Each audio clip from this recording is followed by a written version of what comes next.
Well, good evening. Just to wrap up of the City Council meeting for Monday, April 24th, 2017, of the work session and the regular council meeting.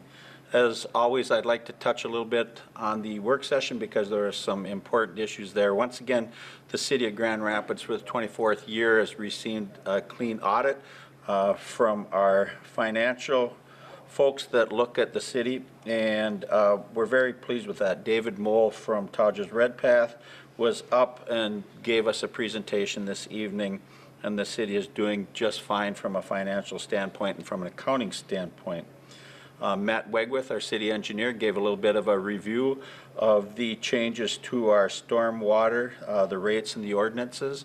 And one of the things that I just wanted to give you a heads up, from the standpoint of stormwater prevention plan and the rates that we pay, a residential customer right now pays about $6 a month, and we're looking in 17 and 18 of a 75-cent increase to those fees. More to follow on that. We'll be doing some follow-up information through the public utilities bills. We will have some inserts there that explain it and what we're doing and why. And then we had a bike share presentation looking at continuing down that path of activities and trying to keep the City of Grand Rapids moving forward from an activity standpoint. We're looking at a bike share program that would focus on 4 specific areas where you can check a bike out and ride it around, check it in another area, but it will hopefully continue down that healthy initiatives track and path that we have been promoting as the City of Grand Rapids, that also ties into the Affordable Care Act of 2012 and how that is all related. At the start of the regular council meeting, Lisa Randall was in and talked about the RSVP, the volunteer program in the City of Grand Rapids and the surrounding areas. Keep in mind they work with literally about 50 different organizations, 55 and older from the standpoint of volunteering, although there are a lot of volunteers in other organizations. But as we look at the 55 and older volunteers, 562 of those, which is literally a small town unto itself, put in about 68,000 hours of volunteering, and that equates out to about a $1.8 million impact if they were not there out there helping support and work with those 50 organizations that they do not have to fund themselves. Bob Cahill was in, gave a golf course update.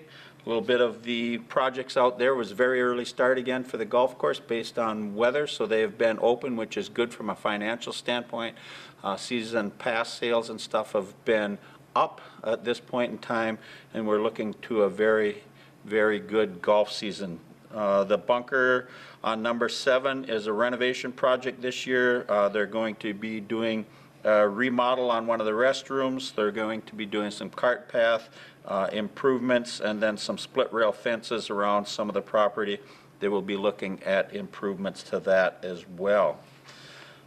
We had a public hearing this evening looking at an ordinance amending the multiple sections of Chapter 30 of the Land Developments Regulations of the Municipal Code as it relates to breweries, distilleries, wineries, tap rooms, and testing.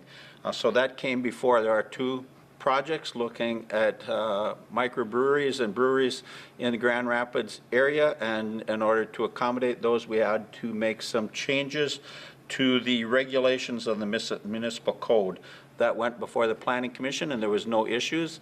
During the public hearing, once it was explained to the council, there was literally no issues or concern from a council standpoint. It was passed through the Planning Commission unanimously, which is where you would expect that heavy work to be done from asking questions, and upon their recommendations and their approval, the council approved that as well.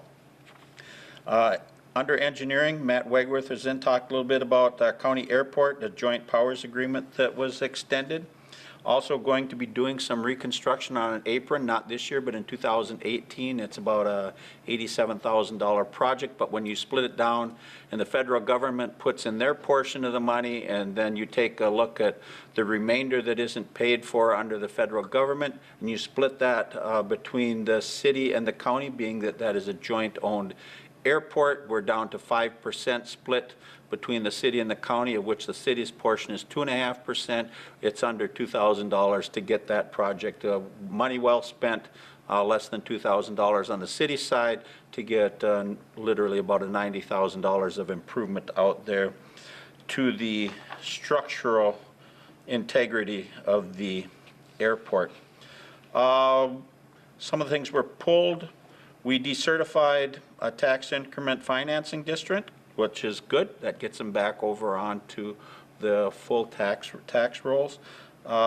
We bought a new, or I shouldn't say, it's new to the city of Grand Rapids, but it's a used bucket truck, a 2012 bucket truck from Kingston Auto. We got it for $64,000 with tax, license, and fees, roughly. We sold our old one to the city of Cohasset for $14,000, so about a net cost of about $50,000. But as a budgeted purchase under the city, we are saving, $50,000, $60,000 from what we had budgeted. So anytime we can save money, and that amount of money is a great opportunity for us to take a look at doing that.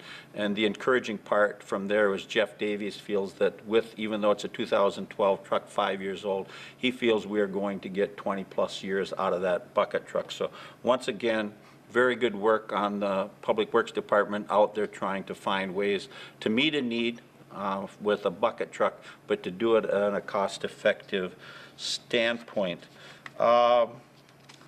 Tracy Campo was appointed the children's librarian position.